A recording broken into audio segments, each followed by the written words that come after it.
Hello everyone, welcome to the channel prepare with अच्छा। देखिए, GS 5 कर रहे हैं हम। थोड़ा सा बता दूं कि हमने कितने टॉपिक्स कर लिए हैं ताकि जो लोग कंफ्यूज्ड हैं उनको थोड़ा सा चीज़ें क्लियर हो जाए। सबसे पहला जो हमने टॉपिक किया था वो किया था land reforms in and its impact in UP. 11वां नंबर का जो पॉइंट है उससे हमने शुरुआत की थी। ये वाला जो पॉइंट था इसको मैंने बेसिकली इंग्लिश में ही करवाया था और हिंदी के टर्म्स बताए थे, लेकिन उसके बाद से आगे आने वाले जो इसके वीडियोस थे उसमें मैंने हिंदी भी इंक्लूड कर दी थी, पूरी तरह से बाइलिंगुअल कर दिया था। ठीक है। इसके बाद नवा पॉइंट हमने कर लिया था। इसके 3-4 वीडियोस थे, सीक्वेंस में आपको मिल जाएंगे। 9 पॉइंट के साथ फिर 1 2 3 4 ऐसे कर कर लिखा हुआ है। जब आप थंबनेल को देखेंगे तो समझ आ जाएगा। और एक प्लेलिस्ट है GS 5 की अलग से, तो चीजें आपको क्लियर हो जाएंगी। फिर हम आ गए थे टॉप पर और हम सीक्वेंस में करने लगे थे चीजों को। पहले पॉइंट में हमने हिस्ट्री में एंशियंट हिस्ट्री और मेडिवल हिस्ट्री की चीजें कर ली थी, यानी कि प्राचीन भारत का इतिहास जो उत्तर प्रदेश के संबंध में हमें देखना था, और मध्यकालीन भारत का इतिहास उत्तर प्रदेश के संबंध में। एंशियंट सिटीज यानी कि प्राचीन जो शहर है वो कर लिए थे। इसके 3 वीडियोस हम कर चुके हैं। ठीक है। लेकिन ये जो पॉइंट है इसका कल्चर वाला जो पार्ट है वो हम आगे करेंगे। आर्ट एंड कल्चर की चीजें आप नीचे वाले पॉइंट्स में देखेंगे कि नीचे यहाँ पर हमको करना है डांस फेयर्स और ये सारी चीजें हम अभी करेंगे। राइट। इस वाले पॉइंट में करेंगे, ये वाले फिफ्थ वाला पॉइंट। ये जो फिफ्थ वाला पॉइंट है इसमें हम ये वाली चीजें करेंगे, इसीलिए मैंने यहाँ पर नहीं करवाया है। तो यहाँ पर जो चीजें भी हमारी कल्चर की रह गई हैं सब यहाँ पर कवर कर लेंगे। ठीक है। उसके बाद पॉइंट आता है, पहले वाले ही पॉइंट में मॉडर्न हिस्ट्री का पार्ट हमने नहीं किया। ठीक है। तो कुछ बच्चों को टेंशन है कि मॉडर्न हिस्ट्री मैंने स्किप कर दी है, वो भी हम करेंगे। कुछ चीजें ओवरलैपिंग है। ठीक है। जैसे पॉइंट्स, हर पॉइंट को आप अलग अलग सेग्रीगेट नहीं कर सकते, कुछ कुछ चीजें ओवरलैप करेंगी। तो इन वाले पॉइंट्स के साथ हम पूरी मॉडर्न हिस्ट्री को कंप्लीट कर लेंगे। ठीक है। तो कोई भी ऐसी चीज आपकी छूटेगी नहीं, निश्चिंत रहिए। फिलहाल हम पॉइंट 2 कर रहे हैं जिसमें हम आर्किटेक्चर पर फोकस करेंगे। बाकी जो बचा हुआ पार्ट है वो हम एक और वीडियो करेंगे, और जहां तक 2 वीडियोस में हमारा पॉइंट 2 जो है वो कंप्लीट हो जाएगा। ठीक है। तो आइए अब आर्किटेक्चर से शुरुआत करते हैं। देखिए, तो आर्किटेक्चर के बारे में, हम स्थापत्य कला के बारे में पढ़ रहे हैं। एक चीज समझ लीजिए, कई बार हम स्कल्पचर और स्थापत्य कला आर्किटेक्चर में कंफ्यूज हो जाते हैं। अगर आप हिंदी देखेंगे तो कंफ्यूज नहीं होंगे। स्कल्पचर होती है मूर्ति कला। ठीक है। तो जो मूर्तियों से संबंधित कला है, मूर्तियों का निर्माण है, वो स्कल्पचर में आ जाएगा। आर्किटेक्चर स्थापित करने वाली जो कला है, स्थापत्य कला नाम से समझ में आ रहा है, यानी कि भवनों का निर्माण हो गया, मॉन्यूमेंट्स, बिल्डिंग्स, ये सारी हमारी आर्किटेक्चर में आता है। यहाँ पर हम सिर्फ और सिर्फ आर्किटेक्चर पर फोकस करेंगे, स्कल्पचर को हम यहाँ पर नहीं ले रहे हैं। स्कल्पचर वाला जो मूर्ति कला है वो हम अलग से आर्ट एंड कल्चर वाला जब पार्ट करेंगे, आर्ट करेंगे उत्तर प्रदेश की, तब हम स्कल्पचर कवर कर लेंगे। ठीक है। तो कंफ्यूज मत होइएगा। अब आर्किटेक्चर यानी कि स्थापत्य कला पर पूरा हमारा आज का जो सेशन है वो फोकस्ड रहेगा। आर्किटेक्चर का विकास कैसे हुआ, जैसे जैसे जो जो हमने काल देखे हैं, एंशियंट एंशियंट देखा, मेडिवल देखा और मॉडर्न देखा। ठीक है। पहले ये सब मत देखिए, पहले इसको समझ लीजिए। तो शुरुआत यहाँ से होगी आर्किटेक्चर की। सबसे पहले थोड़े सिंपल मॉन्यूमेंट्स या भवन या कुछ भी अगर बन रहा है तो बहुत ही साधारण बनेगा। समय के साथ उसमें जो नक्काशी है, जो कलाकारी है, वो बढ़ती जाएगी। ठीक है, कॉमन सी बात है। तो एंशियंट काल में हम देखते हैं सबसे पहले जो हमें दिखाई देता है आर्किटेक्चर का उदाहरण, वो दिखाई देता है स्तूप, यानी इंग्लिश में स्तूपास बोला जाता है। ठीक है। कुछ भी नहीं था, ऐसे एक डोम शेप्ड का ढेर टाइप का था। ठीक है। और ये इसकी, अगर इसकी हम हिस्ट्री लें तो ये काफी पुरानी हो जाती है इसका लिंक, लेकिन हमको इतना डिटेल में जाना नहीं है। इसकी जो इम्पोर्टेंस है वो बुद्धिज्म के टाइम से ज्यादा बढ़ गई। और ऐसा कहा जाता है कि अशोक, जिन्होंने प्रचार प्रसार किया बुद्धिज्म का, उन्होंने लगभग 80,000 ऐसे स्तूपास बनवाए थे। ठीक है। तो ये जो स्तूपास थे इसमें क्या कहा गया कि जो लॉर्ड बुद्धा थे उनके जो क्रिमेटेड रिमेन्स थे, यानी कि उनके कुछ, उनकी बॉडी के जो रिमेन्स थे, या फिर कुछ ऐसी किताबें जातक कथाओं में कहा गया, उनको यहाँ पर, उनके लिए यहाँ पर दफना दिया गया। और यहाँ पर इसको एक माउंड के रूप में, एक गुम्बद के रूप में बना दिया गया, जो कि बुद्धिज्म धर्म के साथ ज्यादा इसका प्रचार प्रसार होने लगा। ठीक है। तभी अशोका ने इसका बहुत सारा निर्माण करवाया था, बहुत सारे स्तूपास बनवाए थे, क्योंकि वो बुद्धिज्म का प्रचार प्रसार कर रहे थे। तो सबसे पहले वाला जो हमारा काल था वो बुद्धिस्ट आर्किटेक्चर के हम उससे पढ़ेंगे, क्योंकि इसी समय पर सबसे ज्यादा ये हमको स्तूपाज और अलग अलग चीजें दिखाई देती। अब मंदिरों का निर्माण कब शुरू हुआ? मंदिरों का निर्माण हम देखते हैं कि ये आगे चल के मौर्य काल के बाद गुप्तों का काल आता है। गुप्तास के समय पर मंदिरों का निर्माण शुरू हुआ। अब अगर मंदिरों का निर्माण हो रहा है तो एकदम से मंदिर आजकल के मंदिरों के जैसे तो नहीं बन जाएंगे, थोड़े डिफरेंट मंदिर बनते थे।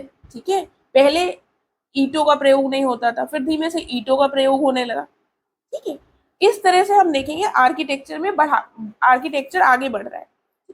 फिर मेडिवल पीरियड में आते हैं। देखिए, पहले अभी थोड़ी कहानी बता रही हूँ, उसके बाद आगे डिटेल में चलेंगे। मेडिवल पीरियड में जो दो प्रमुख हम पीरियड्स देखते हैं, अगर देखें, सबसे पहले एक दिल्ली सल्तनत का काल आता है, उसके बाद मुगल। ठीक है, नॉर्थ इंडिया की बात कर रहे हैं मोटी मोटी। ठीक है, तो दिल्ली सल्तनत वाले काल में उत्तर प्रदेश में ऐसा कुछ नहीं बना, बाकी इन्होंने अटाला मस्जिद और ये सारी चीजें काफी बनवाई थी, लेकिन वो उत्तर प्रदेश में ऐसा कुछ खास नहीं बना। मुगल एम्पायर के समय समय देखें मुगल काल में, तो हम देखते हैं कि मुगल काल में तो बहुत इंपॉर्टेंट चीजें बनी हैं। उत्तर प्रदेश में ताजमहल हो गया, आगरा का किला हो गया, राइट। तो वो सारी चीजें मुगल काल में जो उत्तर प्रदेश में निर्माण हुए हैं आर्किटेक्चर के, वो इंपॉर्टेंट हो जाते हैं। फिर आगे चलते हैं मॉडर्न पीरियड में। जो मॉडर्न पीरियड आएगा हमारा, इसमें अब थोड़ा सा हम देखेंगे कि ब्रिटिशर्स के आने के बाद भी कई सारे मॉन्यूमेंट्स वगैरह बने हैं, तो उत्तर प्रदेश में जो बने हैं उन पर हम फोकस रहेंगे, राइट। तो ये सीक्वेंस समझ में आ गया कैसे कैसे डेवलपमेंट हुआ। स्टार्टिंग में बुद्धिज्म के समय, जब बुद्धिज्म का प्रचार प्रसार हुआ, मौर्यास के समय पर स्तूपास केवल आए, गुप्तास के समय पर मंदिर है, मेडिवल में हम देखेंगे दिल्ली सल्तनत के समय पर कुछ चीजें बनी, लेकिन वो हमारे काम की नहीं है क्योंकि वो उत्तर प्रदेश में नहीं बनी। मुगल काल में क्या बना? बड़े बड़े भवन का निर्माण हुआ।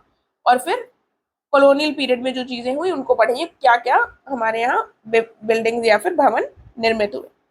ठीक है, अब एक चीज याद रखिएगा, यहाँ पर जैसे बुद्धिस्ट आर्किटेक्चर लिखा हुआ है, तो आपको बुद्धिस्ट आर्किटेक्चर में जो जो इंपॉर्टेंट इंपॉर्टेंट बने, थोड़ा सा आपने इसको देख लिया।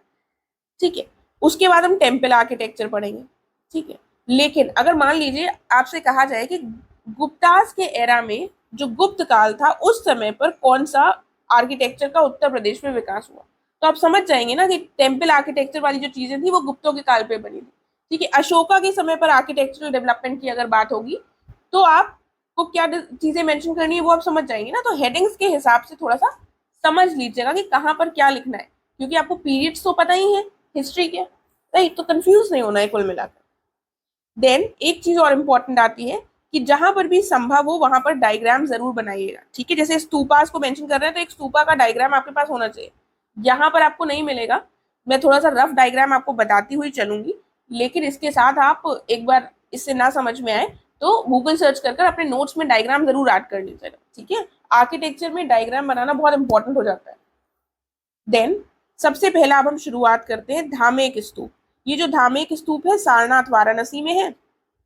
249 बीसी ईसा पूर्व में लगभग अशोक ने इसको बनवाया था, लेकिन वर्तमान में जो हम इसका स्ट्रक्चर देखते हैं ये एक बार 500 सीई, सीई का मतलब होता है कॉमन एरा। ठीक है, यहाँ पर बीसीई। देखिए एक चीज बता देती हूँ थोड़ी सी, जो पढ़ रहे हैं उससे अलग।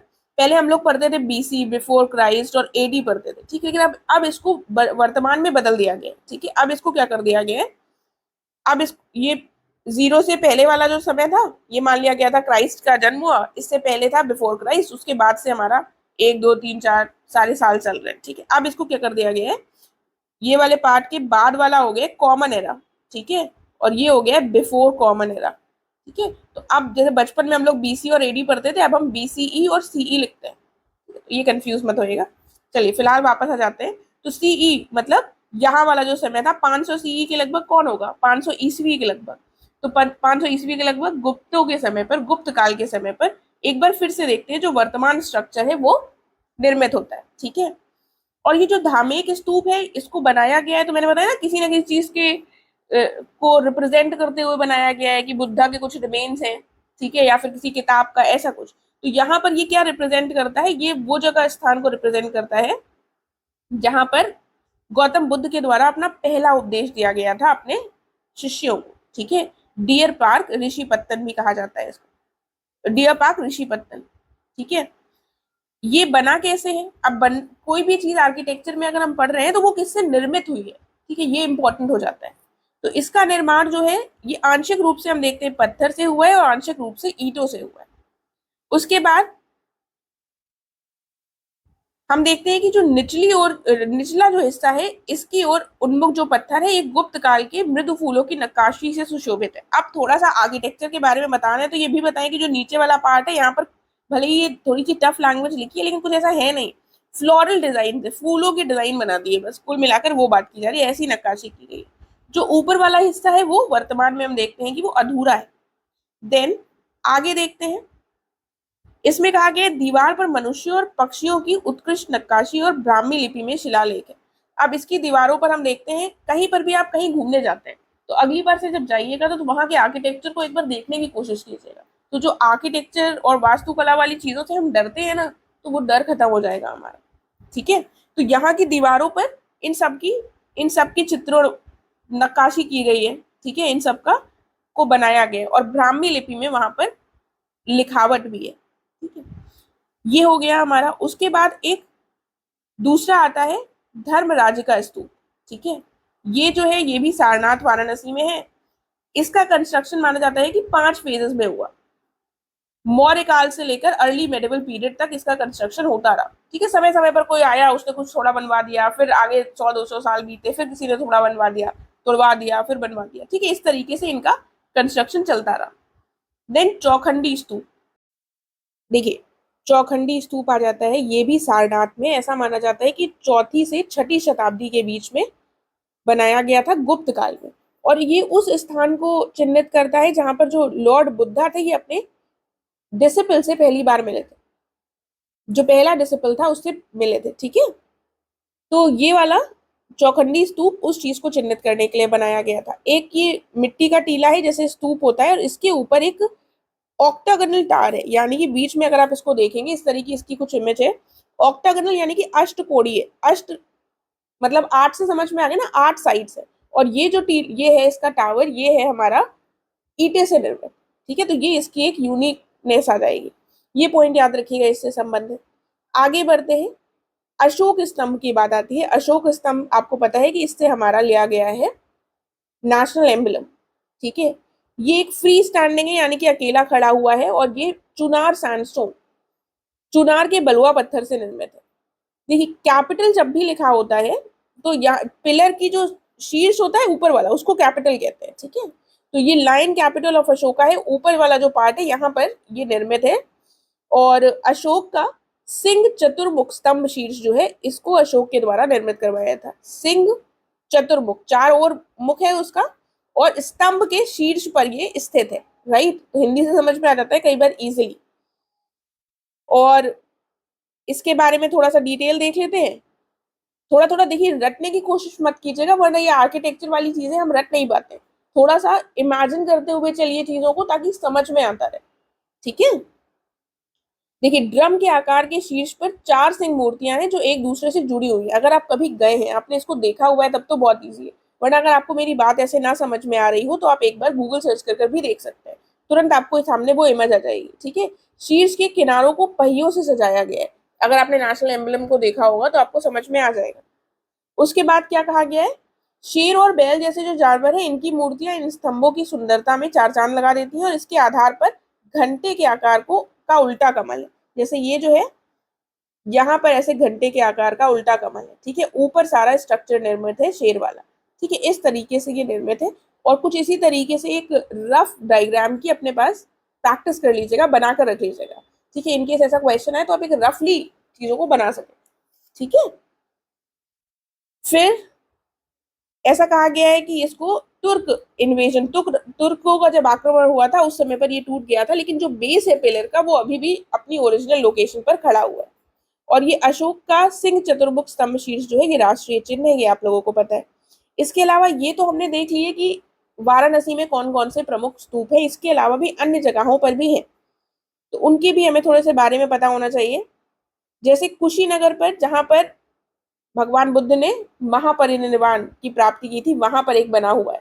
कुशी ही नगर में ही एक जगह है रामभार। ठीक है, यहाँ पर बुद्ध का अंतिम संस्कार किया गया था। यहाँ पर भी एक स्तूप है, ठीक है, यहाँ पर मैंने इसीलिए लिख दिया है, कुशीनगर में एक मेन है और एक कुशीनगर के पास ही में रामबाड़ पड़ता है जगह, वहां पर ये स्तूप बनाया गया है। श्रावस्ती में भी एक स्तूप का निर्माण किया गया है। और कौशाम्बी, कौशाम्बी में ऐसा माना जाता है कि भगवान बुद्ध के जो लॉर्ड बुद्ध थे, इनको अशोक के द्वारा इनके जो नाखून और केश थे, इन पर इनको सिंबॉलिक करते हुए वहां पर जो अवशेष बचे हैं वो उसका स्तूप कौशाम्बी में निर्मित है, और इस स्तूप के भी अब अवशेष ही बचे हुए हैं। फिर कपिल वस्तु में हम देखते हैं यहाँ पर बुद्ध की हड्डियों पर निर्मित है एक स्तूप, जो पिपरहवा में पड़ता है। ठीक है, तो ये हमने देख लिए बेसिकली स्तूपास कहाँ कहाँ पर है। ठीक है, अब टेम्पल आर्किटेक्चर, यानी कि समय आगे बढ़ गया है। टेम्पल आर्किटेक्चर किसके समय पर आया था? गुप्त काल के समय पर। ठीक है, तो उत्तर प्रदेश में जो चीजें हैं वही हम पढ़ रहे हैं। एक चीज याद रखिएगा, जब हम टेम्पल आर्किटेक्चर पढ़ते हैं तो अगर आपने GS1 पढ़ा होगा तो आपने ये पढ़ा होगा, टेम्पल आर्किटेक्चर में दो तीन वो पढ़ते हैं हम स्टाइल्स। एक है नागर स्टाइल, एक है हमारी द्रविड़ स्टाइल, एक आ जाती है बेसर शैली। ठीक है, बेसर स्टाइल। नागर जो शैली है ये नॉर्थ इंडिया के लिए है, द्राविड़ जो है ये है साउथ इंडिया के लिए, बेसर जो है ये सेंट्रल इंडिया के कुछ कुछ स्थानों में पाई जाती है। कुछ ज्यादा कंफ्यूज नहीं होना है, आसान है। जो मंदिर बनाने का तरीका था वो इन शैलियों से पता चलता है। तो नागर शैली की शुरुआत भी कब से मानी जाती है? गुप्त काल से ही मानी जाती है। ठीक है, क्योंकि इसी समय पर सबसे पहले मंदिर बने, तो उन्होंने जिस तरीके से मंदिर बनवाए उसी को आगे चलकर नॉर्थ इंडिया में बाकी लोगों राजवंशों के द्वारा भी फॉलो किया गया। उस शैली को नाम दे दिया गया नागर शैली। इसकी कुछ विशेषताएं होती हैं, जैसे हम नॉर्मल मंदिर कैसे देखते हैं कि प्लेटफॉर्म पर बने होते हैं, हमें ऊपर जीने चढ़कर जाना पड़ता है। ठीक है, और गर्भगृह होता है। गर्भगृह होता है जहां पर भगवान की मूर्ति, जो मेन भगवान होते हैं उनकी मूर्ति रखी रहती है, उसको गर्भगृह कहते हैं। उसके बाद छोटे छोटे इस तरीके के मंडप होते हैं। ठीक है, तो ये जो कुछ बेसिक्स होते हैं वो नागर शैली के हैं जो हमें पता होने चाहिए। राइट, तो वापस आ जाते हैं यहाँ पर। दशावतार मंदिर जो है ये देवगढ़ में पड़ता है। ये एक विष्णु मंदिर है, 500 ईस्वी के लगभग गुप्त काल में बनवाया गया था। उत्तर भारत में प्रारंभिक ज्ञात जो पंचायतन श्रेणी के मंदिर है वो ये है हमारा दशावतार मंदिर। अब ये पंचायतन श्रेणी का मंदिर क्या होता है? नाम से पता चल रहा है पंच है तो पांच कुछ होगा। ठीक है, तो एक जो मेन मंदिर होता है उसके अलावा हम देखते हैं कि वो 4 सब्सिडियरी छोटे छोटे श्राइन्स भी होते हैं, तो वो पंचायतन श्रेणी। पंचायतन श्रेणी जो होती है ये हमारे नागर शैली के मंदिरों में की विशेषता है। ठीक है, तो ये हम यहाँ पर सबसे पहले पंचायतन श्रेणी या फिर पंचायतन शैली के मंदिर का सबसे बड़ा पहला उदाहरण ये देखते हैं।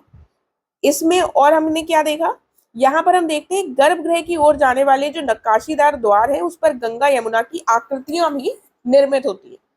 ठीक है, निर्मित है यहाँ पर। ठीक है, तो थोड़ा सा एक इमेज बनाते हुए चलिए दशावतार मंदिर की। अगर आप जा चुके हैं तब तो कोई प्रॉब्लम नहीं, अगर आप नहीं गए हैं तो ये आपके दिमाग में इमेज होनी चाहिए। तो अगर वो इमेज बैठ गई ना तो आपको ये रटने नहीं पड़ेंगे एक एक पॉइंट कि गंगा यमुना की जो आकृतियां हैं वो कहाँ पर है, कौन से मंदिर में है। राइट, क्योंकि ये फैक्ट्स हैं जो हमें पता होने चाहिए। अगला पॉइंट क्या है? अगले पॉइंट में बात की गई है जो साइड्स की दीवारें हैं वहां पर नक्काशीदार पैनल पर पौराणिक कथाओं के दृश्यों को दर्शाया गया। आज भी हम कहीं पर मंदिर जाते हैं, आप इस मंदिर नहीं गए, कहीं पर भी जाएं तो दीवारों पर हमको इस तरह की नक्काशी दिखाई देती है कि नहीं? सिमिलरली देवगढ़ मंदिर में भी था। ठीक है, यहाँ पर एक डायग्राम बना लीजिएगा इसी तरह का।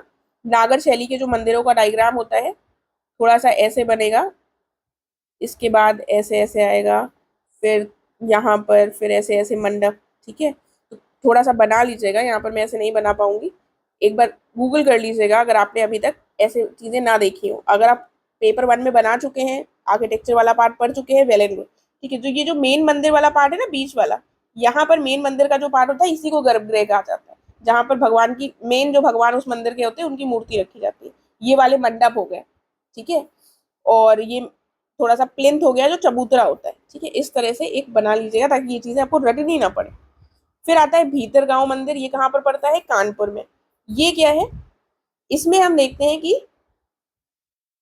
सीढ़ीदार ईंटों से इसमें इमारत बनी हुई है, ईंटों का प्रयोग हुआ है। ठीक है, इससे पहले ईंटों का इतना प्रयोग नहीं होता था। और इसके आगे भाग में हम देखते हैं जो आगे वाला हिस्सा है यहाँ पर एक मिट्टी का भी प्रयोग किया गया है, पकी हुई मिट्टी का भी प्रयोग किया गया है इसमें, और ईंटों का भी प्रयोग किया गया है। 6ठी शताब्दी के लगभग ये बना था, जो कि गुप्त काल का पीरियड था। उसके बाद क्या पॉइंट है इससे इंपॉर्टेंट, छत और ऊंचे शिखर वाला सबसे पुराना मंदिर है जो कि बचा हुआ, जिसके अवशेष आज भी हमें प्राप्त होते हैं। देन राम जन्मभूमि अयोध्या टेम्पल, ये बहुत इंपॉर्टेंट हो जाता है और इससे संबंधित क्वेश्चन बन भी सकता है, ठीक है। इसके आर्किटेक्चर से संबंधित क्वेश्चन भी बन सकता है। ऑल्दो ये अभी निर्मित हो रहा है, लेकिन हमको ये पता है कि नागर श्रेणी का मंदिर है, ठीक है। उत्तर भारत में जो भी मंदिर बनते हैं नागर श्रेणी के बनते हैं, तो ये भी नागर श्रेणी का ही बनेगा, ठीक है। अब नागर श्रेणी के थोड़े से पॉइंट्स हमें पता होने चाहिए कि नागर शैली में क्या क्या होता है। एक चबूतरा होता है, जिसमें चबूतरे के ऊपर बीच में गर्भगृह होता है, ठीक है। डायग्राम तो आपको थोड़ा सा ऊपर से समझ में आया होगा ना। और इस जो गर्भगृह होता है, ये चबूतरा हो गया, और ये ऐसे ऐसे हो गया। यहाँ गर्भगृह के ऊपर हम देखते हैं शिखर है, सबसे ऊपर वाला। आज भी आप किसी मंदिर में अगर जाएंगे तो देखेंगे, जो जहां पर भगवान सबसे मेन भगवान रखे रहते हैं, उसके ऊपर कितना गोल गोल कर कितना ऊंचा तक होता है, ठीक है। तो बचपन में ये चीजें बहुत फैसिनेटिंग लगती थी कि भगवान के ऊपर कितना ऊंचा जा रहा है। तो वैसे ही ये जो चीज होती है, गर्भगृह के ऊपर हम देखते हैं ऊंचा शिखर होता है, ठीक है। तो सिमिलरली जो अयोध्या राम टेम्पल बन रहा है, वो भी वैसा ही बन रहा है। इससे संबंधित कुछ और पॉइंट्स हैं जिनको याद कर लीजिएगा, क्योंकि इंपॉर्टेंट हो जाते हैं। ये एक 3 मंजिला मंदिर है, ठीक है। इसके अलावा मिर्जापुर और बंसी पहाड़पुर राजस्थान का जो इलाका है, यहाँ से यहाँ से हम देखते हैं कि गुलाबी बलुआ पत्थर आ रहा है, और उससे इसका निर्माण किया जा रहा है। जो मंदिर है ये लगभग 71 एकड़ में फैला हुआ है, जो अपने आप में एक आर्किटेक्चरल मार्वल या फिर आर्किटेक्चर का चमत्कार कहा जा सकता है, ठीक है। उसके बाद अब इससे जैसे वैसे मैं जनरली नहीं आपको कहूंगी कि आप किसी भी टेम्पल की हाइट विथ ये सब याद रखिए, ठीक है। सबको क्योंकि याद रखना भी पॉसिबल नहीं है और याद रखने की जरूरत भी नहीं है। लेकिन अब ये अयोध्या राम टेम्पल जो है, इसको देख लीजिए, ठीक है। ये जो टेम्पल है ये बहुत इंपॉर्टेंट हो जाता है, इसीलिए इसकी हमें हर चीज पता होनी चाहिए। ये जो है लगभग 250 फीट इसकी चौड़ाई है, 161 फीट ऊंचाई में फैला हुआ है ये। मुख्य मंदिर का जो क्षेत्र है वो लगभग 2.67 एकड़ है, ठीक है, जिसमें 390 खंबे हैं, लगभग 46 दरवाजे हैं और 5 मंडप हैं, ठीक है। तो थोड़ा सा हमें आइडिया हो गया, अगर इससे संबंधित क्वेश्चन आएगा तो हम कर लेंगे। देन जो मेन गर्भगृह है, वहीं पर मुख्य जो भगवान होते हैं उनकी मूर्ति रखी जाती है, और रामलला की मूर्ति गर्भगृह में, मेन जो गर्भगृह है वहीं पर रखी गई है। और इसके साथ साथ बहुत सारे अलग अलग मंडप है जो छोटे छोटे ऐसे होते हैं। उनमें से कुछ मंडपों का नाम क्या है, रंग मंडप, नृत्य मंडप, ठीक है। और रामलला की जो मूर्ति है उसके बारे में 5 वर्ष की रामलला इसमें दिखाए गए हैं। और इनका नाम आपने सुना ही होगा, अरुण योगी राज के द्वारा इस मूर्ति का निर्माण किया गया है, और ये 51 इंच की है, ठीक है।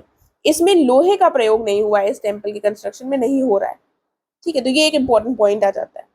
अब ये देखिएगा, ये हमारी जो इसकी हिस्ट्री रही है, ये सब हम नहीं पढ़ रहे हैं कि ये क्या इससे रिलेटेड कंट्रोवर्सी है क्या। ये हमारा मॉडर्न टेम्पल का एग्जाम्पल आ गया है, ठीक है। लेकिन इससे पहले हमने जो दो टेम्पल्स देखे वो किसके समय पर थे, गुप्त काल के बने थे, राइट। तो टेम्पल आर्किटेक्चर था, इसलिए सारी चीजों को यहाँ पर इंक्लूड कर दिया गया।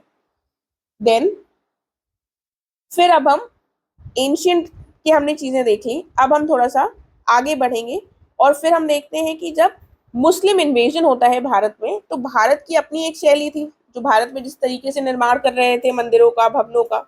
फिर आ जाते हैं मुस्लिम इन्वेडर्स, ठीक है। तो इनके समय पर ये अपनी शैली लेकर आते हैं। तो जब इन दोनों शैलियों का मिश्रण होता है तो वो इंडो इस्लामिक आर्किटेक्चर फॉर्म करता है, ठीक है। मुस्लिम रूल शुरू होता है भारत में इस समय पर, और आते हैं टर्क्स आते हैं, ठीक है, दिल्ली सल्तनत, फिर आगे मुगल एम्पायर, ठीक है। तो इसीलिए इसकी कुछ अपनी विशेषताएं हैं, इसके जो फीचर्स हैं वो हमको पता होने चाहिए, राइट। अगर ये फीचर्स आपने अलग से GS1 में पढ़ रखे हो तो सेम ही है, अलग कुछ नहीं होगा, वही है। बस यूपी स्पेसिफिक जो जगहें हैं उनके बारे में हम डिटेल से देखेंगे। तो ये जो इंडो इस्लामिक आर्किटेक्चर है, ये 12वीं शताब्दी के एंड के लगभग हम देखते हैं, जब भारत में मुस्लिम रूल स्थापित हो गया था, उसके बाद से इसका संश्लेषण और संलयन हुआ, यानी कि दोनों आपस में दोनों का फ्यूजन हुआ, और उसको इंडो इस्लामिक आर्किटेक्चर कहा जाने लगा। कुछ कुछ विशेषताएं थी, जैसे हम देखते हैं कि जो भवनों का निर्माण था इस समय पर, वो ईंटें चूने और गारा से होने लगा, ठीक है। जो आर्किटेक्चर था ये, इसमें आर्क्स बनने लगे, डोम्स और वॉल्स बनने लगे, यानी कि मेहराब, गुंबद और दीवारों पर आधारित वास्तुकला होने लगी। मेहराब जो था ये जो मुस्लिम वास्तुकला थी उसका एक इम्पॉर्टेंट पार्ट था, ठीक है। उसके बाद अभी देखिए ये सब वर्ड्स पढ़ लीजिए, आगे जब हम डिस्क्राइब करेंगे, डिस्कस करेंगे, तब मैं एग्जैक्टली क्या क्या होता है फिर से बता दूंगी। आराबस, तारे की आकृति, अष्टकोण, वृत्ताकार, ये जैसी जो ज्योमेट्रिकल डिजाइन थी उनको इंक्लूड करना शुरू किया गया। गार्डन्स बहुत सारे बने, ठीक है। दिल्ली सल्तनत के समय भी हम देखते हैं कि बहुत सारे गार्डन्स का निर्माण किया गया, आगे चलकर मुगल्स के समय पर भी किया गया। और मुस्लिम्स में क्या होता था कि वो लोग ह्यूमंस के जो फिगर्स होते थे उसको नहीं बनाते थे, उनको निर्मित नहीं करते थे, बल्कि वो दूसरी जो चित्र होते थे जिसमें फूल पत्ती ये सारी जो चीजें होती थी उसको ज्यादा इंक्लूड किया जाता था, और ह्यूमन फिगर्स को इंक्लूड करना एक तरह से निषिद्ध था, ठीक है। तो वो नहीं यूज किया जाता। तो ये 4-5 इसके विशेषताएं यानी कि फीचर्स होंगी वो हमने देख लिया। फिर आगे बढ़ेंगे। अब जो सबसे इंपॉर्टेंट मुस्लिम आर्किटेक्चर का एग्जाम्पल आता है और 7 वंडर्स ऑफ द वर्ल्ड में भी है, वो आ जाता है हमारा ताजमहल। सबसे पहले हम इसको पढ़ रहे हैं, सीक्वेंस में नहीं चल रहे हैं। दिल्ली सल्तनत का कोई as such important Uttar Pradesh में नहीं निर्मित किया गया, इसलिए दिल्ली सल्तनत नहीं पढ़ रहे हैं। मुगल एम्पायर के समय पर, मुगल रूल के समय पर बहुत सारे स्ट्रक्चर्स बने जिसमें आपको राजाओं का सीक्वेंस पता है, ठीक है। तो राजाओं के सीक्वेंस के हिसाब से यहाँ पर नहीं है, हालांकि मैं बता दूंगी कौन से किसने बनवाया है, बट स्टिल अगर आप चाहें तो राजाओं के सीक्वेंस के हिसाब से लिख सकते हैं, अदरवाइज ताजमहल सबसे इंपॉर्टेंट था इसलिए मैंने उसको सबसे स्टार्टिंग में लिख दिया, राइट। तो आ जाते हैं ताजमहल पर।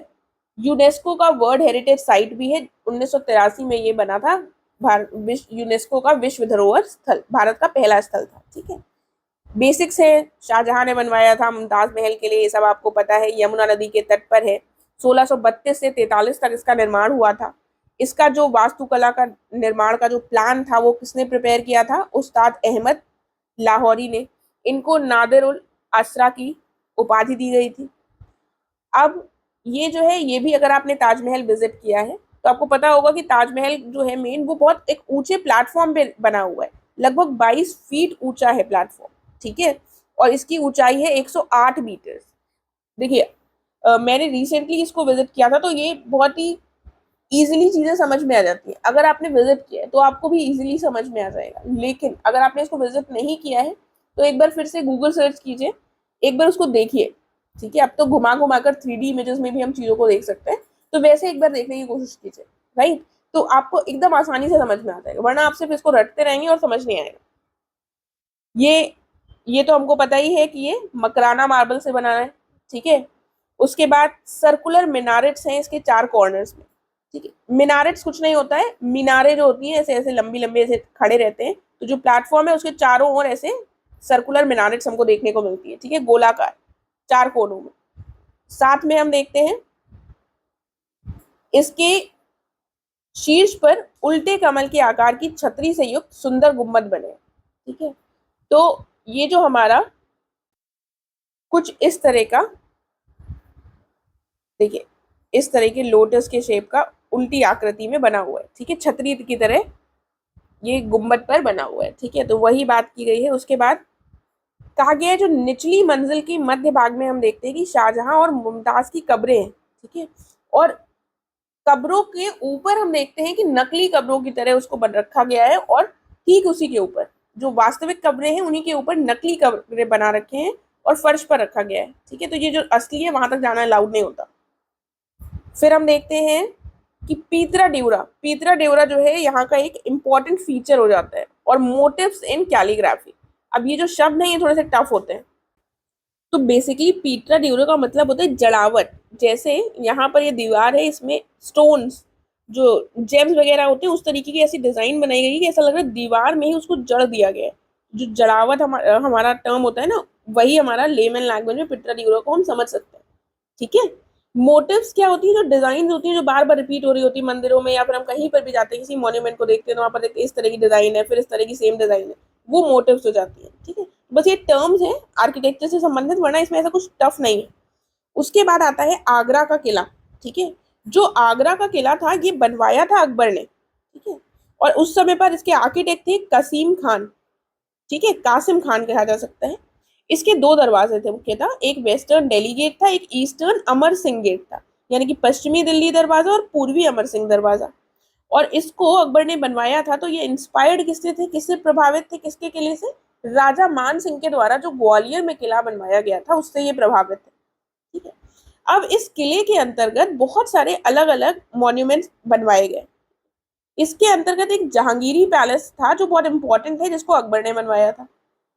लेकिन उसके बाद इसमें मोती मस्जिद का भी निर्माण हुआ, दीवाने आम, दीवाने खास, खास महल, शीश महल, ये सारा जो निर्माण था ये आगे चलकर शाहजहां ने करवाया था। ठीक है, इसीलिए कंफ्यूज नहीं होना है। आगरा के किले में जो बहुत सारे अंदर से बहुत सारी चीजें बनी वो शाहजहां के द्वारा निर्मित करवाई गई थी।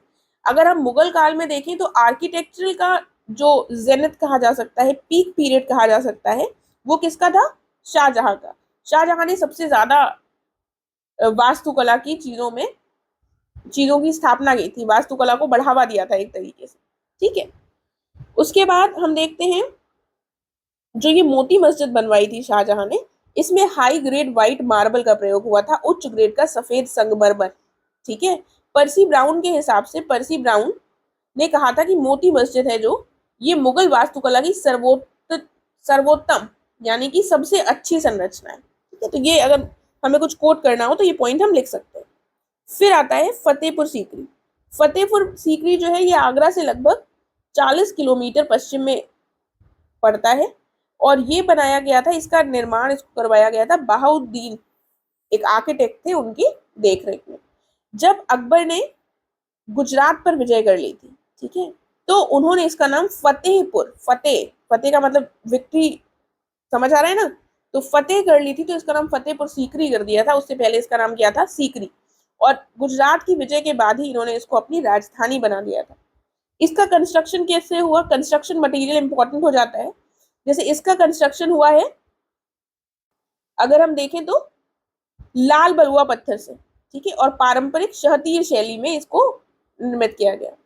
फिर इसमें यहाँ पर हम देखते हैं तो खंबे, टाइले जो है ये स्थानीय रूप से उपलब्ध जो पत्थर थे उससे बनवा दिए गए थे। ठीक है, और बिना मोर्टार, बिना गारे के इसको जोड़ा गया है, तो ये अपने आप में इसकी एक इंपॉर्टेंट पॉइंट हो जाता है। अब इस फतेहपुर सीकरी के अंतर्गत हम देखते हैं बुलंद दरवाजा निर्मित करवाया गया, और बुलंद दरवाजा जो निर्मित करवाया गया था ये गुजरात की विजय के बाद, एक तो सीकरी से फतेहपुर सीकरी नाम करवा दिया गया था, उसको राजधानी बना दिया गया था, और एक बुलंद दरवाजे का निर्माण करवाया गया था। ठीक है, ये हमारे प्रीलिम्स के पॉइंट ऑफ व्यू से भी इंपॉर्टेंट है। कई बार पूछ लिया जाता है कि अकबर ने कहाँ की विजय के बाद इसको बनवाया था। इसकी हाइट लगभग 176 फीट है। ठीक है, ये लाल और पीले बलुआ पत्थर से निर्मित है, और इसमें जो आर्क है, मेहराब, अब मेहराब क्या होता है ये देख लेते हैं। जो इस तरीके की चीज होती है, आर्क तो हमें पता है ना, जो इस तरीके का बना होता है, कहीं पर इस तरीके का बना होता है। ठीक है, तो ये मेहराब होता है, ये एक इंपॉर्टेंट फीचर होता था आर्किटेक्चर का। ठीक है, तो ये जो मेहराब बनाया गया है ये सफेद मार्बल से बनाया गया है, सफेद संगमरमर से। उसके बाद इसी में हम देखते हैं फतेहपुर सीकरी में कुछ और जो इम्पोर्टेंट चीजें हैं, उसमें आता है सलीम चिश्ती का मकबरा। ठीक है, जो सलीम चिश्ती का मकबरा है, इसी का जो प्रांगण है, जो बाहर का क्षेत्र है, वहां पर जामा मस्जिद है। ठीक है, सॉरी, जामा मस्जिद के प्रांगण में ये बना हुआ है मकबरा। ठीक है, जामा मस्जिद जो है उसके प्रांगण में मकबरा बना हुआ है। मूलतः ये लाल बलुआ पत्थर से बनाया गया था। जहांगीर के समय पर संगमरमर का इसमें काम किया गया। जाली का काम, जाली वर्क भी हमें देखने को मिलता है। जाली वर्क अगर आप ऐसे किसी विजिट करेंगे किसी मॉस्क को, तो आप देखेंगे कि वहां पर इस तरीके की चीजें होती है। ठीक है, तो वही स्ट्रक्चर यहाँ पर भी हमें देखने को मिलता है। फिर दीवाने आम और दीवाने खास भी हमको इस सीकरी के अंतर्गत देखते हैं। ठीक है, ये दोनों बेसिकली प्रशासनिक भवन थे। दीवाने आम में क्या होता था, राजा बैठते थे अपने मंत्रियों के साथ, सम्राट जो थे वो बैठक करते थे, और सम्राट के लिए थ्रोन भी रखा रहता था वहां पर। जो दीवाने खास था वो क्या था, ये एक आयताकार रेक्टेंगुलर मीटिंग हॉल था। यहाँ पर हम देखते हैं शीर्ष पर 4 कोनों में 4 गुंबद आकार की छतरियां स्थापित थी। ठीक है, यानी कि 4 डोम शेप्ड छतरियां थी जो इंस्टॉल थी 4 कॉर्नर्स में टॉप के। यहाँ पर इसी में इबादत खाना भी आयोजित होता था। ठीक है, इबादत खाना याद है ना क्या था? ठीक है, इबादत खाने की शुरुआत किसके द्वारा की गई थी ये बताइएगा कमेंट कर, थोड़ा सा कमेंट कर बता सकते हैं आप लोग। फिर जोधा भाई पैलेस, जोधा भाई पैलेस जो था ये हमको इसी फतेहपुर सीकरी में देखने को मिलता है। ये सबसे बड़ा और सबसे सुंदर महल था। ठीक है, ये गुजरात शैली से प्रभावित था। है, तो ये इंपॉर्टेंट पॉइंट हो जाता है। ये जोधाबाई का जो पैलेस बनवाया गया था ये गुजरात की आर्किटेक्चरल स्टाइल से प्रभावित था। महल के सभी दरवाजे जो थे ये प्रांगण में खुलते थे, ठीक है, यानी कि जो प्रांगण मतलब आंगन हो गया एक तरीके से। फिर पंचमहल आता है। पंचमहल जो इसमें था ये एक अनोखी 5 मंजिल की इमारत है। शीर्ष पर गुंबद के आकार की छतरी है, गुंबद के आकार की छतरी ऐसे शीर्ष पर थी, और घड़े, घंटियां और पुष्प की बनावटों से इसको सजाया गया है। फिर आती है जामा मस्जिद। जामा मस्जिद जो यहाँ पर निर्मित की गई थी ये मक्का की जामा मस्जिद से प्रभावित है, ठीक है। और 3 तरफ से यहाँ पर मेहराबों वाला बड़ा सा प्रांगण है, और गुंबद की आकार की यहाँ पर भी छत है। तो थोड़े थोड़े एक एक दो दो पॉइंट हमारे पास होने चाहिए, ताकि हमें कई बार आर्किटेक्चर से संबंधित पॉइंट्स ही नहीं याद आते कि हम इसमें बनाएं क्या, राइट। तभी हमारे पास ये सारे पॉइंट्स आ गए हैं। आई होप आप लोगों को चीजें समझ भी आ गई होगी और लर्न भी हो गया होगा। अब हम देखते हैं अकबर का मकबरा। वो हमने फतेहपुर सीकरी में जो जो चीजें बनी है वो सब देख ली। अकबर का मकबरा आता है, ये सिकंदरा में बना है, लगभग 8 किलोमीटर आगरा से है ये। यहाँ पर इसको बनाया गया था। ये 5 मंजिला है, 5 मंजिला पिरामिड जैसी इमारत है। और इसकी शुरुआत हम देखते हैं कि अकबर ने खुद ही करवा दी थी, और इसको पूरा करवाया गया था जहांगीर के द्वारा 1612 में। ये आयताकार और उद्यानों से घिरा हुआ है। मुगल्स के समय पर बहुत सारे गार्डन्स वगैरह बनवाए जाते थे, तो ये उद्यान यहाँ पर बहुत सारे हैं, ठीक है। और इसमें हम देखें तो निम्न की जो 4 मंजिल हैं ये लाल बलुआ पत्थर से निर्मित है, और जो सबसे ऊपर की मंजिल है वो जहांगीर ने बनवाई थी, और जहांगीर के समय पर संगमरमर का प्रयोग जो था वो ज्यादा होने लगा था, और इन्होंने संगमरमर का प्रयोग किया था। 4 दीवारों पर चारों दिशाओं में 4 दरवाजे हैं, ठीक है। उसके बाद चारों कोनों पर 100 फीट ऊंची मीनारें हैं, ऊंचाई की हमें मीनारें दिखती है। यहाँ पर हमको गुंबद नहीं दिखाई देता है, अकबर के टोम्ब में हमको गुंबद नहीं दिखाई देता, ये इसकी विशेषता हो जाती है। और साथ में एक इम्पॉर्टेंट पॉइंट जो प्रीलिम्स के लिए भी इम्पोर्टेंट हो जाता है, कि यहाँ पर जो आकृतियां बनी हुई हैं, रूपांकित है जो चीजें, चित्र बने हुए हैं, उसमें हाथी, हंस के साथ स्वास्तिक भी दिखता है हमको, ठीक है, अकबर के टोम्ब में चक्र, ये सारी चीजें यहाँ पर हमको रूपांकित दिखती है। फिर इत्मादुद्दौला का मकबरा, ये कौन थे? ये जहांगीर के ससुर थे, याद है ना आप लोगों को हिस्ट्री थोड़ी सी। तो इसको बनवाया किसने था? नूरजहां ने बनवाया था, ठीक है। ये ऐसी जगह थी जहां पर सबसे पहली बार हम पीतरा ड्यूरा वाली जो स्टाइल है वो देखते हैं, राइट। ये सब आप थोड़ा सा रिलेट कर पा रहे होंगे चीजों को प्रीलिम से भी, ठीक है। सफेद संगमरमर से निर्मित ये पहला मुगल भवन था, ठीक है। सबसे पहले नूरजहां ने अपने पिताजी के लिए सफेद संगमरमर से ये इसका निर्माण करवाया था। पीतरा ड्यूरा शैली का भी प्रयोग यहाँ पर सबसे पहली बार हुआ था। फिर उसके बाद ये हमने मुगल्स के समय पर जो भी उत्तर प्रदेश में इंपॉर्टेंट चीजें थी सब कवर कर लिया ऑलमोस्ट, ठीक है। इससे ज्यादा नहीं करना है। फिर आ जाते हैं हम नवाब्स ऑफ अवध में, ठीक है। इतना अगर आपने कर लिया तो मुगल की अगर एक पर्टिकुलर कोई चीज पूछते हैं तो वो ताजमहल ही हो सकता है, ठीक है, या फिर फतेहपुर सीकरी पूछ लिया तो उसके लिए आपके पास डिटेल्स है। अदरवाइज ओवरऑल पूछेंगे मुगल आर्किटेक्चर तो आप सारी चीजों को, पॉइंट्स को लिख सकते हैं, राइट। नवाब्स ऑफ अवध की बात आती है तो अवध के जो नवाब थे ये भी इंडो इस्लामिक आर्किटेक्चर इनके समय पर भी हमको थोड़ा देखने को मिलता है। हमने अवध के नवाबों को किया है मेडिवल हिस्ट्री वाले पार्ट में, तो उसमें हमने देखे हैं इनके द्वारा जो बनाए गए थे मॉन्यूमेंट्स वगैरह, ठीक है। यहाँ पर हम सबको नहीं कवर कर रहे हैं, थोड़ा बहुत है जो उसको कवर कर रहे हैं, बाकी वहां से आपकी चीजें हो जाएंगी, आपको पता है किसने क्या क्या निर्मित करवाया था, ठीक है। तो फिलहाल देख लेते हैं इसको। अवध के नवाबों में थोड़ी सी यहाँ पर डिटेल्स है। जैसे जो बड़ा इमाम बाड़ा था इसको आसिफुद्दौला ने बनवाया था, इसको आसिफुद्दौला का इमाम बाड़ा भी कहा जाता है। 17वीं शताब्दी में बनाया था, एक गुंबददार इमारत है ये, गोमती नदी के किनारे है, लखनऊ में है तो ऑब्वियसली गोमती नदी के किनारे ही होगी। इसकी निर्माण सामग्री में हम देखते हैं सीमेंट और लोहे का प्रयोग नहीं किया गया है, ठीक है। ईंटें और गारे का प्रयोग किया गया है, लगभग 11 वर्ष लगे थे इसको बनने में। उसके बाद विशाल हॉल की छत जो है ये बिना किसी बीम के यहाँ पर टिकी हुई है, तो ये इसकी खासियत हो जाती है। यहाँ पर एक भूल भुलैया भी है, तो ये पॉइंट्स हम ऑलरेडी कर चुके हैं अवध के नवाबों को करते वक्त, ठीक है। तब भी लेकिन इंडो इस्लामिक जब बात आए तो हमें इनको भी कवर करना है, इसलिए मैंने यहाँ पर थोड़े से मेंशन कर दिए। फिर छोटा इमाम बाड़ा जो है ये 1838 में बनवा था, लखनऊ में मोहम्मद अली शाह के समय पर बना था। इनका जो मकबरा है ये इसी भवन के अंदर ही स्थित है, और इसके शीर्ष पर स्वर्ण गुंबद जो है वो है, ठीक है। रूमी दरवाजा, रूमी दरवाजा जो है इसका निर्माण 1783 में किया गया था असफुद्दौला के द्वारा, ठीक है। इसको अवध वास्तुकला का प्रतीक, आइकन माना जाता है। तुर्की दरवाजा भी इसको कहा जाता है, ठीक है। उसके बाद ये हमने देख लिया अवध का आर्किटेक्चर, बाकी कुछ चीजें हम वहां पर कर चुके हैं। रूलर्स को हमने जब किया था तो मैंने बताया था कौन से रूलर के द्वारा किस चीज का निर्माण करवाया गया है, ठीक है। तो यहाँ पर ज्यादा आप देखने की दोबारा जरूरत नहीं है, वो चीज आपको याद होगी। देन कॉलोनियल आर्किटेक्चर यानी कि औपनिवेशिक वास्तुकला। तो जब ब्रिटिशर्स का शासन शुरू हो गया था तो उनके समय पर भी काफी सारे भवन मॉन्यूमेंट्स निर्मित हुए, ठीक है। तो वो भी हमारे लिए इंपॉर्टेंट हो जाते हैं कि अगर कॉलोनियल आर्किटेक्चर पूछा जाता है तो उत्तर प्रदेश में क्या क्या हमको उसके एग्जाम्पल्स देखने को मिलते हैं, तो थोड़ा सा वो भी हम पढ़ेंगे। तो अभी तक पहले केवल भारतीयों की अपनी शैली थी, फिर मुस्लिम इन्वेजन के बाद इंडो इस्लामिक स्टाइल आ गई, ठीक है, आर्किटेक्चर की।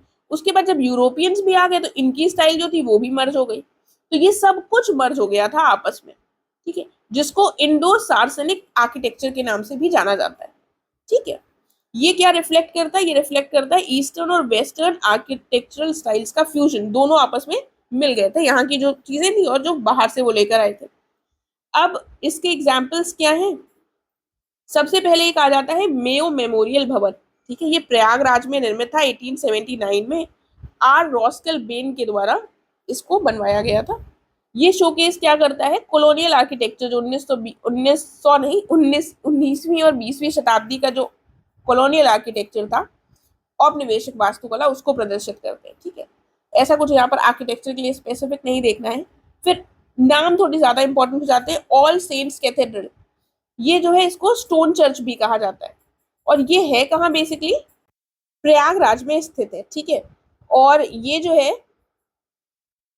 ये बनी थी 19वीं सेंचुरी में गोथिक आर्किटेक्चरल स्टाइल में, ठीक है। यहाँ का जो इसमें पॉइंट नहीं लिखा है, लेकिन यहाँ का जो ग्लास और मार्बल वर्क है वो आज भी लगभग 125 सालों के बाद भी वो प्रिजर्व्ड है, ठीक है। तो ये औपनिवेशिक जो भवन निर्मित हुए हैं उनमें से एक अच्छा और इम्पोर्टेंट उदाहरण हो जाता है। आगे बढ़ते हैं। बेसिकली यूरोपीय शैली थी जिसमें बहुत बड़े बड़े आर्क्स बनते थे, पॉइंटेड आर्क्स बनते थे, ठीक है, और जिसमें बड़ी बड़े ग्लास विंडोज का प्रयोग होता था। ये कुछ फीचर्स हैं गोथिक शैली के, ठीक है। तो ये गोथिक शैली से बनी हुई हमारी कैथेड्रल है, ठीक है। संस्कृत कॉलेज ये वाराणसी में है और इसको भी गोथिक स्टाइल से निर्मित किया गया, ये देख लिया हमने। उसके बाद आता है राजभवन। लखनऊ में जो राजभवन है ये भी हमारा जो इंडो सार्सनिक जो आर्किटेक्चर है उसका उदाहरण देखने को मिलता है। यहाँ पर एक कोठी हयात बख्श थी जिसको डिजाइन किया गया था मेजर जनरल क्लॉड मार्टिन के द्वारा, ठीक है।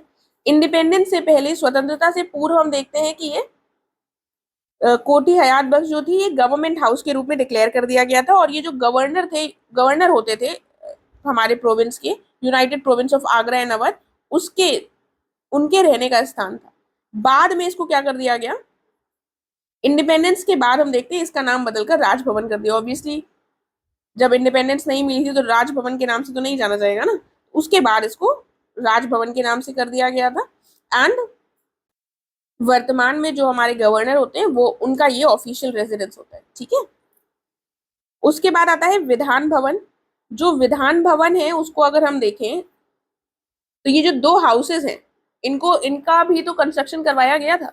इनका कंस्ट्रक्शन हुआ था जब जो यूनाइटेड प्रोविंस था उस समय पर, उत्तर प्रदेश जो वर्तमान का है, उसके गवर्नर थे सर हार्टकोट बटलर। इन्हीं पर HBTI भी नाम रखा गया था, जिसका नाम अब बदल करके कर दिया गया है APJ अब्दुल कलाम यूनिवर्सिटी कर दिया गया। एनीवेज वापस आते हैं, 1922 में इन्होंने शुरू किया था और 2 काउंसिल हाउसेस का इन्होंने निर्माण करवाया था। और ये बने किससे हैं, विधान भवन का निर्माण किससे हुए, मिर्जापुर से जो स्टोन्स आए थे उससे, और लगभग 6 साल लगा, 1922 से 28 तक का पीरियड लगा था इसके निर्माण में। 1937 में हम देखते हैं फिर से इसको आर्किटेक्ट मोर्टियर जो थे उनके द्वारा इसको एक्सपैंड करवाया गया था, ठीक है। इसके जो प्रमुख वास्तुकार थे वो थे सर स्विनॉन जैकब और सर हीरा सिंह। ये 2 स्टोरीड क्रिसेंट शेप की बिल्डिंग है। देखिए ये वाले जो पॉइंट्स हैं ये इंग्लिश में ही लिखे हैं, हिंदी में लिखना मैं यहाँ पर मिस हो गया है, बता देती हूँ। क्रिसेंट मतलब होता है अर्धचंद्राकार जो शेप होता है, उस शेप में 2 स्टोरी की एक क्रिसेंट शेप्ड बिल्डिंग है, और साथ में लार्ज अम्ब्रेला शेप्ड डोम है। एक ऐसे अम्ब्रेला शेप्ड डोम है in the middle of the crescent, या अर्धचंद्राकार बिल्डिंग के ऊपर एक लार्ज अम्ब्रेला शेप्ड हमको डोम दिखाई देता है, ठीक है, in the middle of this crescent. Then आती है बात बेगम समरू चर्च की। ये जो है ये सरदाना मेरठ में लोकेटेड है। इसका जो निर्माण है ये रोमन कैथोलिक चर्च और यूरोपीय वास्तुकला शैली का एक इम्पॉर्टेंट उदाहरण के रूप में हमको दिखाई देती है। इस शैली के प्रयोग से इसको निर्मित किया गया है। इसके अलावा और भी कई सारे ऐसे भवन और मॉन्यूमेंट्स थे, बिल्डिंग्स थी जो बनवाई गई थी। लखनऊ की अगर बात कर लें तो लखनऊ में इसके अलावा हम देखते हैं ला मार्टिनेज की स्कूल जो था और जो द रेजिडेंसी था, लाल बाग मेथोडिस्ट चर्च था, तो ये इन सब का निर्माण भी हुआ था जिसमें हमको ये शैली दिखाई देती है आर्किटेक्चर की। तो इनके नाम बस देख लीजिएगा, एग्जाम्पल के रूप में लिख सकते हैं। आगे बढ़ते हैं। इतना पढ़ लिया, इतनी चीजें समझ में आ गई कैसे हम एंशियंट से मॉडर्न तक आ गए, कैसे कैसे क्या क्या चीजों का निर्माण हुआ। एक बीच में इंपॉर्टेंट जो रूलर्स रहे हैं उत्तर प्रदेश में वो रहे हैं हमारे चंदेल।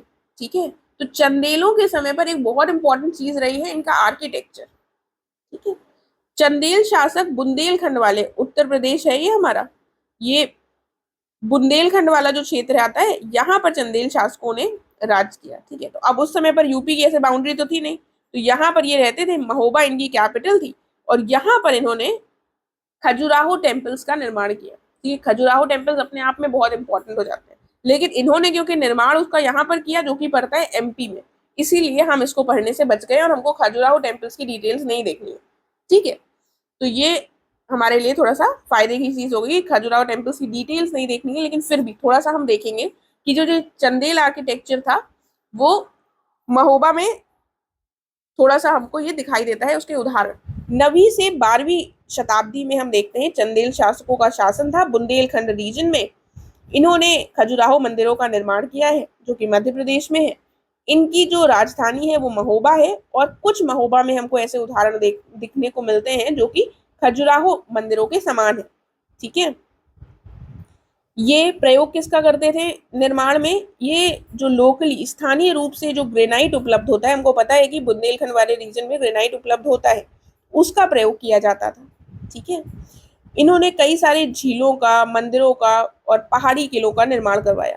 और जैसे लेक्स बनवाते थे उसमें ये सीढ़ी जो बनवाते थे वो ग्रेनाइट के स्लैब से बनवाते थे। ठीक है, कुछ कुछ एग्जाम्पल्स देख लें, जैसे इनके जो राहिला शासक रहे हैं, इन्होंने एक राहिला सागर झील बनवाई थी, राहिला मंदिर बनवाया था जो कि एक सूर्य मंदिर है 9वीं शताब्दी में, इसमें भी ग्रेनाइट का प्रयोग हुआ था।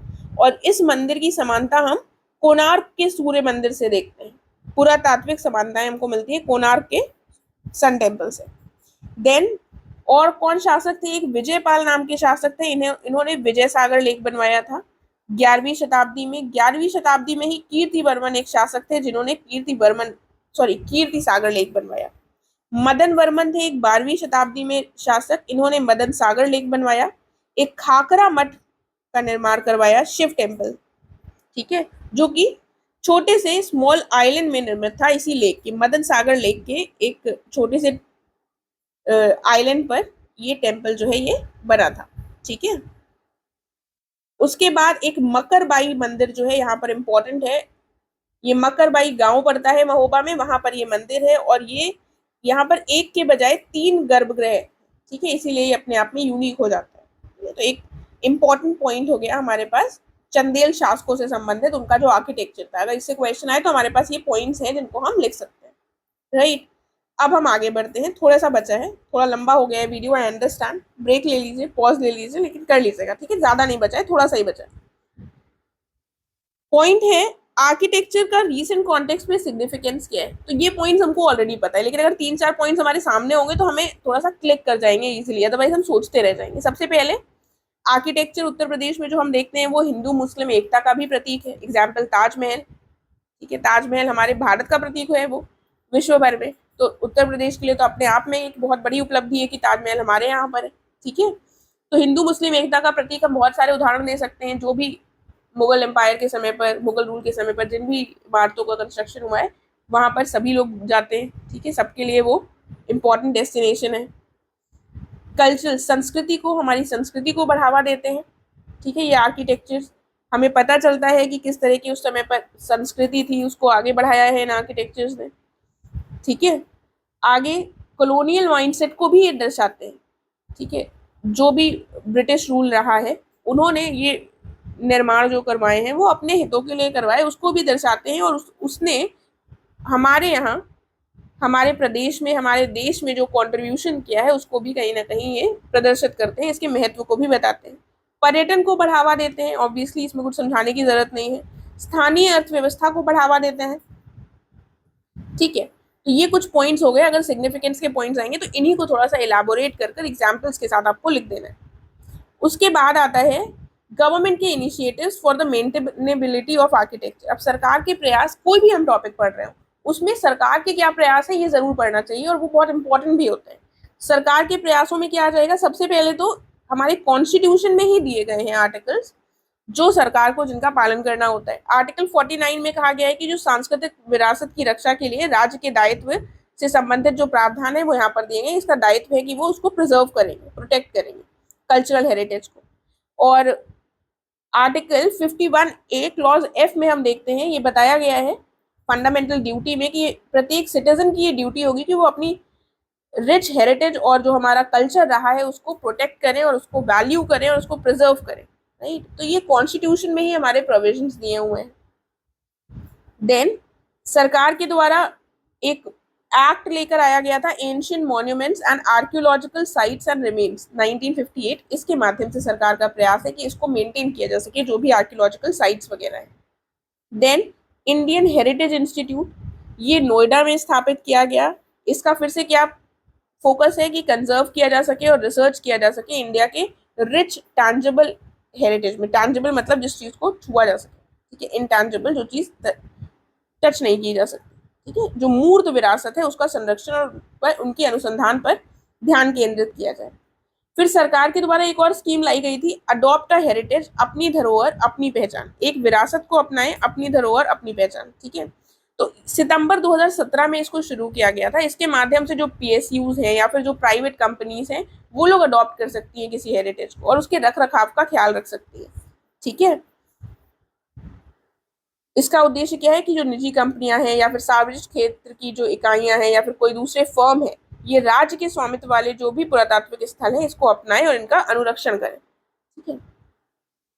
और साथ में ये जो अपनाते हैं इनको मॉन्यूमेंट मित्र कहा जाता है, यानी कि स्मारक मित्र कहा जाता है। एग्जाम्पल क्या है, चुनार फोर्ट, छतर मंजिल और बरुआ सागर फोर्ट जो है झांसी की, ये सारे टूरिज्म डिपार्टमेंट को दे दिए गए हैं ताकि वो इसको हेरिटेज होटल्स में कन्वर्ट कर सके, ठीक है।